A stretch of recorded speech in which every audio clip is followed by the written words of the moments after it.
Olá! Façamos hoje a leitura do capítulo 4 do livro de Marcos, da Bíblia Sagrada.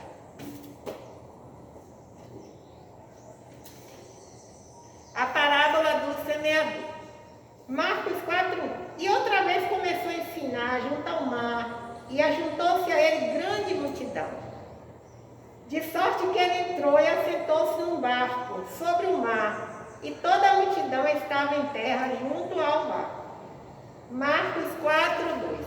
E ensinava-lhes muitas coisas por parábolas e lhe dizia na sua doutrina. Marcos 4:3. Ouvi, eis que saiu o semeador a semear. Marcos 4:4.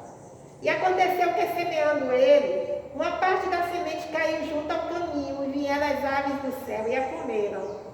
Marcos 4:5.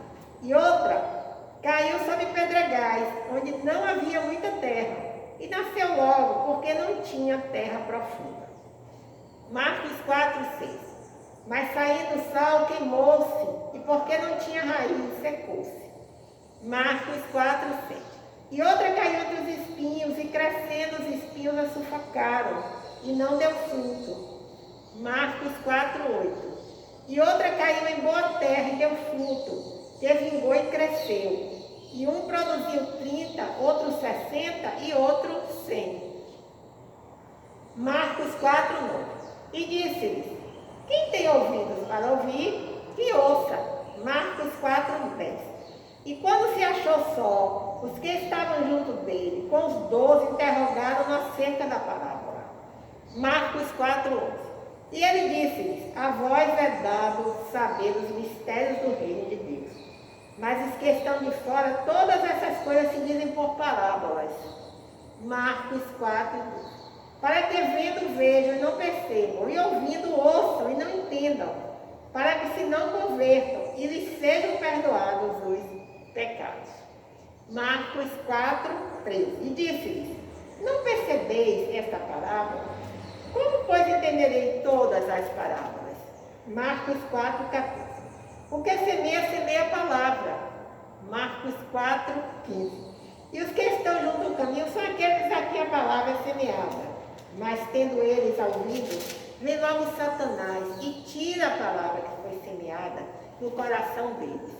Marcos 4:16. E da mesma sorte, os que recebem a semente sobre pedregais, que ouvindo a palavra, logo com prazer a recebem. Marcos 4:17. Mas não tem raiz em si mesmos, antes são temporãos. Depois, sobrevindo tribulação e perseguição, por causa da palavra, logo se escandalizam. Marcos 4:18. E os outros são os que recebem a semente entre espinhos, os quais ouvem a palavra. Marcos 4:19. Mas os cuidados deste mundo e os enganos das riquezas e as ambições de outras coisas, entrando, sufocam a palavra e ficam infrutíferas. Marcos 4:20. E os que recebem a semente em boa terra são os que ouvem a palavra e a recebem e dão fruto, um a 30, outro a 60 e outro a 100 por um. Marcos 4:21. A parábola da candeia. E disse-lhe: vem porventura a candeia para ser posta debaixo do cesto ou debaixo da cama? Não vem antes para se colocar no velador?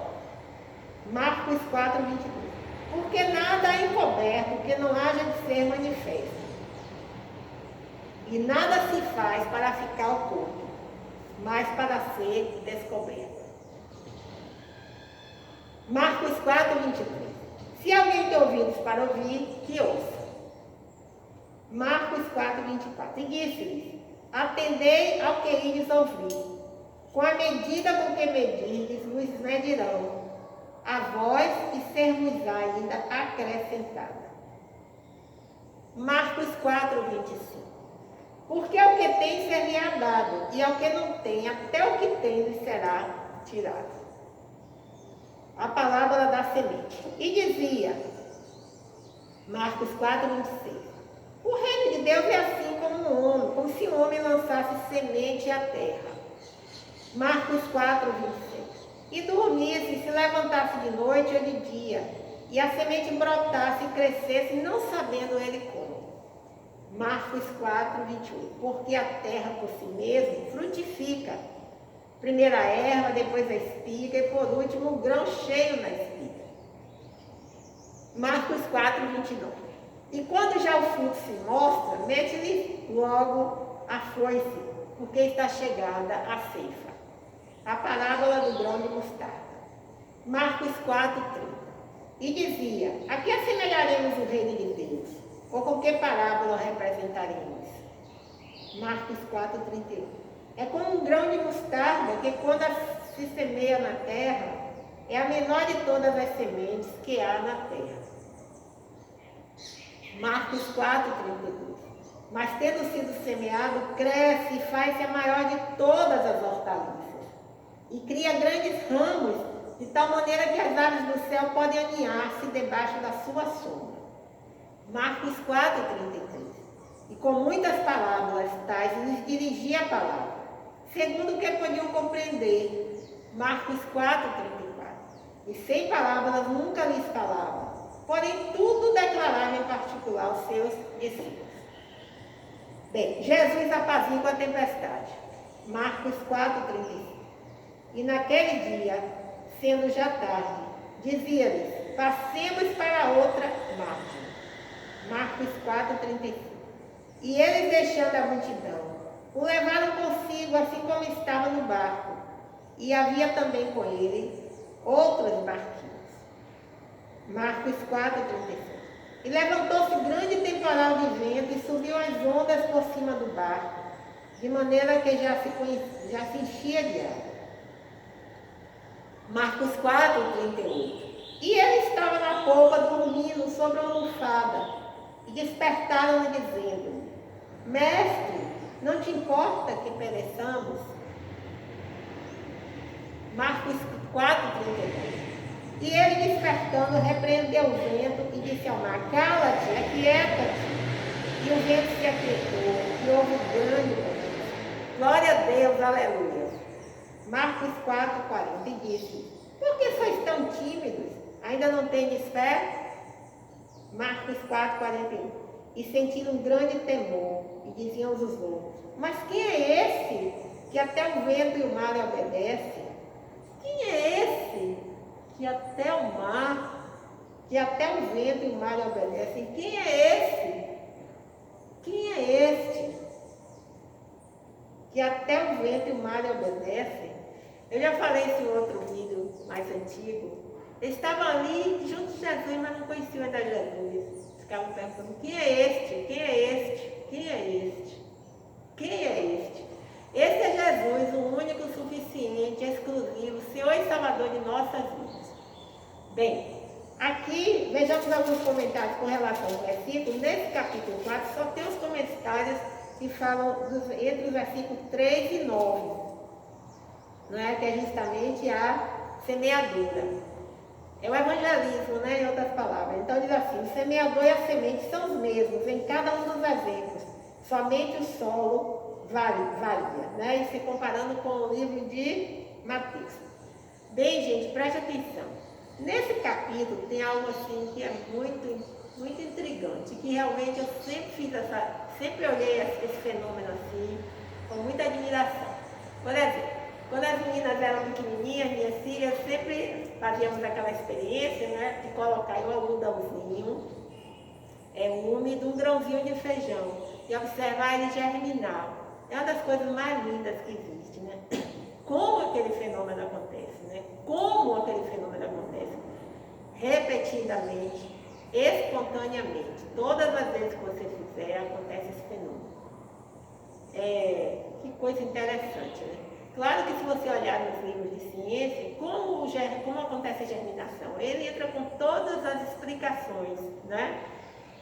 Presença de água, presença da luz solar, enfim. Mas não é tão simples assim como a gente pensa, né? Não é simples de maneira nenhuma. Por isso que ele diz aqui na palavra de Deus. Você vê como a palavra de Deus é impressionante, né? Por mais que a gente queira negar, a gente não queira aceitar essa palavra, olha que coisa interessante. Está escrito aqui por Deus, no versículo 4, né? diz assim, versículo 4, capítulo 4, versículo 26. E dizia, o reino de Deus é assim, como se o homem lançasse semente à terra.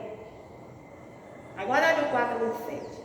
E dormisse, se levantasse de noite ou de dia, e a semente brotasse e crescesse, não sabendo ele como. Não sabemos como. Por mais que a ciência explique, mas nós não sabemos como acontece essa permissão, esse fenômeno espontâneo, né? Acontece inúmeras vezes. Bem, então deixa essa reflexão aí, né? Para que aqueles que não acreditam em Deus, não acreditam no Senhor, possam tomar esse versículo aqui como exemplo, né? Só Deus sabe como é que Ele capacita a germinação de uma semente, não é verdade? Bem, aqui também no livro de Marcos, no capítulo 4, não exatamente no capítulo 4, mas na página 1530 dessa Bíblia, tem uma reflexão, né? Que aqui no livro, né? Na Bíblia, existem algumas reflexões. Essa reflexão aqui não foi, como é que se diz, assinada, né?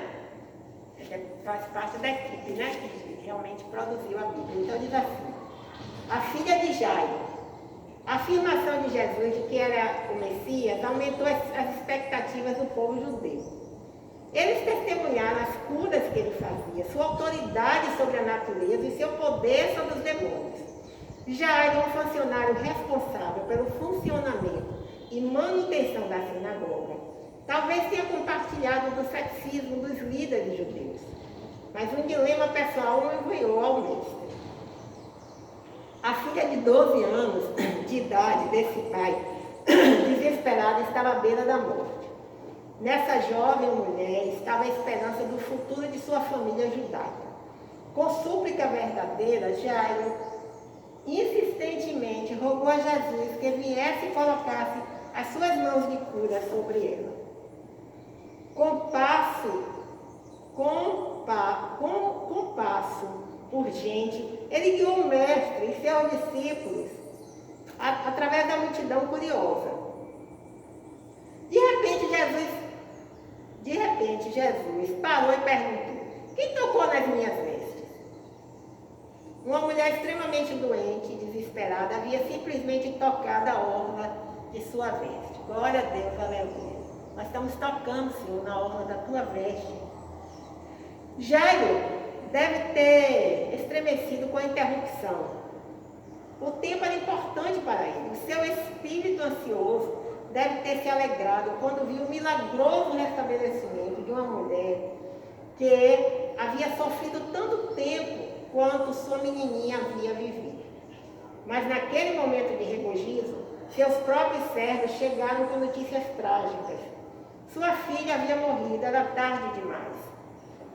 Naquele instante de desespero, Jesus lhe falou, não temas, crê somente e será salva. Glória a Deus, aleluia. O Senhor ajudou Jairo a voltar o foco para a fé e esperança, escapando da confusão. Jesus escolheu Pedro, Tiago e João para entrar com ele no lar desses pais aflitos pelo pesar.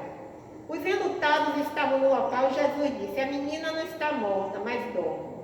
Ouvindo isso, zombaram com descrença. Ele ordenou que as caspideiras saíssem na tranquila privacidade. Segurou a mão da menina morta e disse, levanta-te, menina. A menina se levantou e caminhou. E o médico dos médicos ordenou que se lhe dessem comida. Glória a Deus, aleluia.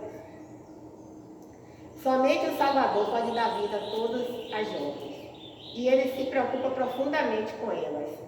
Os 3 evangelhos sinópticos relatam esse milagre, não somente confirmando a divindade de Jesus, Cristo, mas também nos lembrando que ele continua sendo o nosso sumo sacerdote e que se compadece das nossas fraquezas. Amém, aleluia. Ele nos convida a nos achegarmos com confiança ao trono da graça, para que possamos alcançar misericórdia e achar graça, a fim de sermos ajudados em tempo oportuno. Então, é bem interessante essa frase aqui, né? O Senhor ajudou Jairo a voltar o foco para a fé e a esperança. O Senhor ajuda Lúcia a voltar o foco para a fé e a esperança. O Senhor ajuda Tânia a voltar o foco para a fé e a esperança. O Senhor ajuda Rosa a manter o foco para a fé e a esperança. O Senhor ajuda o irmão Nivaldo a manter a voltar o foco para a fé e a esperança. O Senhor ajuda Samuel a voltar o foco para a fé e a esperança.